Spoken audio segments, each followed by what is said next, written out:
Okay, let me start with a question. When was the last time you felt guilty for celebrating something while someone you love was struggling? That's the emotional tightrope Heming Willis is walking right now. Bruce Willis, the guy who made us all believe in skyscraper-sized heroics, is now battling dementia and aphasia.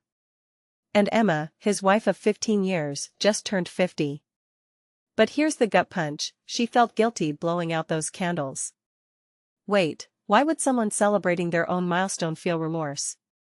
That's the paradox we're diving into today. Let's unpack why this moment reveals something deeper about love, loss, and the invisible weights we carry. First off, I get it, Emma's guilt seems counterintuitive. Why shouldn't she celebrate?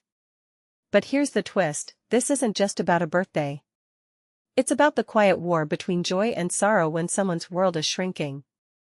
Bruce's condition means his ability to experience life is fading, and Emma's caught in the crossfire. She's not just a wife, she's a caregiver, a co-parent, and now, a woman trying to honor her own life while his dims. What strikes me is how she frames it: guilt as a companion. Not a visitor, a roommate. That word choice? It screams how normalized this emotional conflict has become for her. Now, let's dissect her coping strategy. She asks herself, what would Bruce want? And boom, she reframes her guilt into a tribute. He'd want me to have a taco-fueled margarita night, she decides. But wait, is this genuine closure, or a narrative she's constructed to survive? Here's my take: it's both. She's weaponizing his optimism as a shield. Because the alternative, dwelling on his limitations, would paralyze her. We all craft mental scaffolds to navigate trauma, right? But here's the irony: by turning his hypothetical blessing into her permission slip, she's keeping his spirit active. That's not avoidance, it's love in motion. Let's zoom out.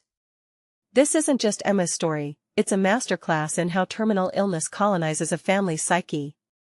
The fact that they moved Bruce into a specialized care home? That's not abandonment, it's triage. We don't talk enough about the collateral damage of diseases like frontotemporal dementia. It doesn't just steal the patient's abilities, it hijacks the family's right to normalcy. Emma's guilt isn't vanity, it's the residue of a society that still stigmatizes prioritizing self-care when a loved one is dying. But here's the truth: grieving while living isn't selfish. It's survival. One more layer: why did Emma share this publicly? Sure, vulnerability sells, but there's a bolder message here. By admitting guilt, that ugly emotion we're all taught to bury, she's normalizing the messiness of caregiving. She's saying, you can love someone fiercely and need breaks. You can mourn their fading mind and celebrate your own resilience. That taco night confession?